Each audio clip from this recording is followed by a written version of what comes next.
¿Alguna vez te has preguntado qué causa exactamente los efectos y beneficios del cannabis? Seguro te has fijado en el porcentaje de CBD o de THC. Pero, ¿y si te dijera que no todo depende de un solo compuesto, sino de cómo todos trabajan juntos? Hoy queremos hablarte de algo fascinante que ha captado la atención de científicos, cultivadores y personas curiosas como tú, el efecto séquito. Tal vez lo hayas escuchado nombrar, tal vez no, pero entenderlo puede cambiar por completo la manera en la que vemos esta planta. Así que, ¿por qué ocurre? ¿Qué dice la ciencia? ¿Y qué significa realmente para quienes buscan aprovechar el cannabis de forma consciente?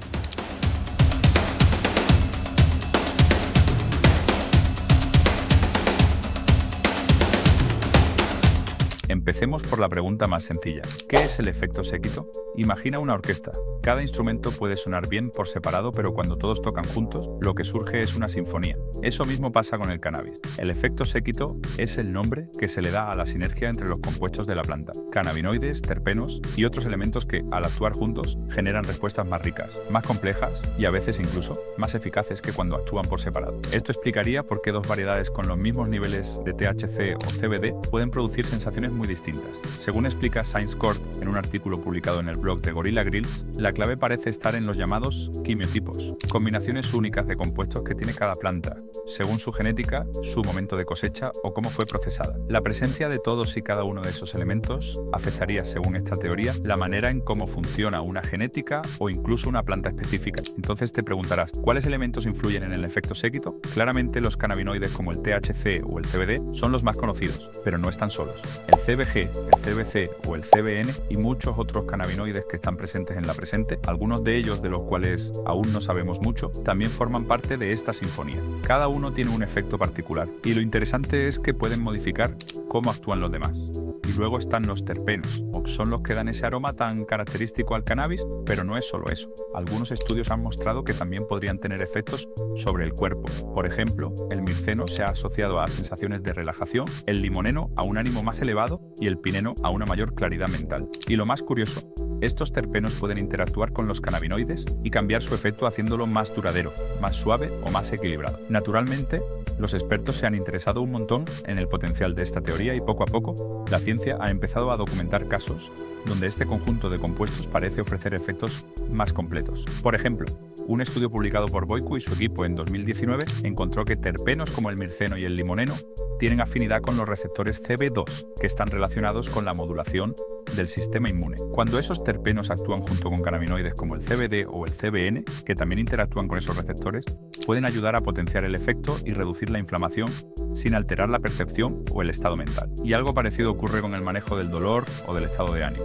En 2019, el investigador Ethan Russo recopiló evidencia que mostraba que los extractos ricos en CBD producían resultados iguales o mejores que el CBD aislado, pero atención, con cantidades más bajas y mejor toleradas. Esto sugiere que el efecto séquito puede no solo ser más efectivo, sino también más amable con el cuerpo. Por supuesto, la ciencia ha ido incluso más lejos en sus investigaciones y ha estado experimentando cómo podría ayudar en condiciones más complejas, como la epilepsia. Algunas investigaciones han mostrado que las mezclas de cannabinoides pueden tener mejores resultados en estos casos que un solo compuesto. Bueno, por ahí también se han estudiado combinaciones como THC, THCA y CBG frente a ciertos tipos de células tumorales como las del cáncer de mama. Y en el caso de enfermedades neurodegenerativas, combinaciones con propiedades antioxidantes e inflamatorias podrían tener potencial en el manejo del deterioro cognitivo o el estrés oxidativo, según las revisiones de Russo.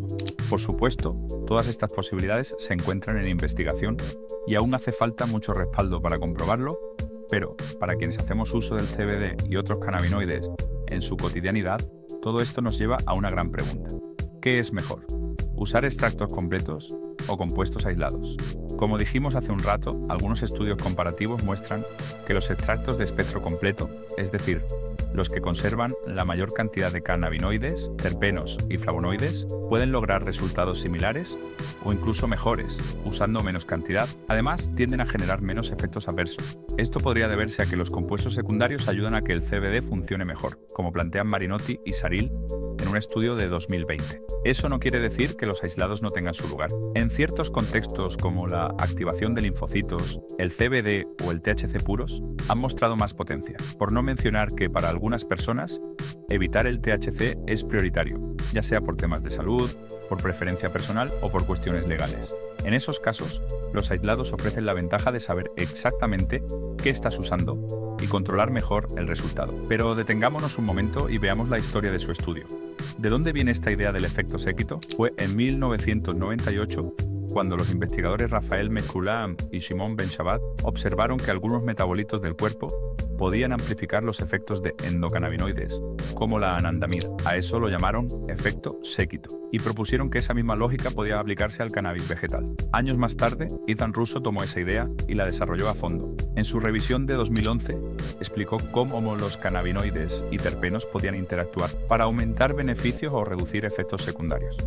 Dio ejemplos como el CBD, que podría calmar la ansiedad causada por el THC, o el pineno, que podría ayudar a proteger la memoria. Eso sí, no todos estuvieron de acuerdo. Algunos científicos como Christensen o Kogan han argumentado que el término se ha usado con demasiada libertad y que más que ser un efecto específico del cannabis, se trata de interacciones entre compuestos como muchas otras y prefieren describir estas combinaciones con un lenguaje más riguroso desde la farmacología. Pero incluso ellos reconocen que las sinergias entre compuestos existen y que vale la pena investigarlas a fondo. Lo que sí está claro es que el estudio del efecto séquito y en general del cannabis apenas comienza. Durante mucho tiempo estuvo limitado por restricciones legales, por falta de tecnología o simplemente por desinterés institucional. Pero eso está cambiando. Hoy, con más herramientas y más apertura, estamos redescubriendo una planta compleja, diversa, con muchas posibilidades. Y qué interesante ser parte de este momento en el que podemos mirar el cannabis no como un compuesto aislado, sino como una red viva de interacciones que podría tener un papel real en el bienestar futuro. ¿Y tú, ya habías escuchado hablar del efecto séquito? Cuéntanos en los comentarios qué opinas sobre esta interacción entre compuestos y suscríbete si quieres más contenido con respaldo científico sobre el cannabis y sus aplicaciones. Hasta la próxima.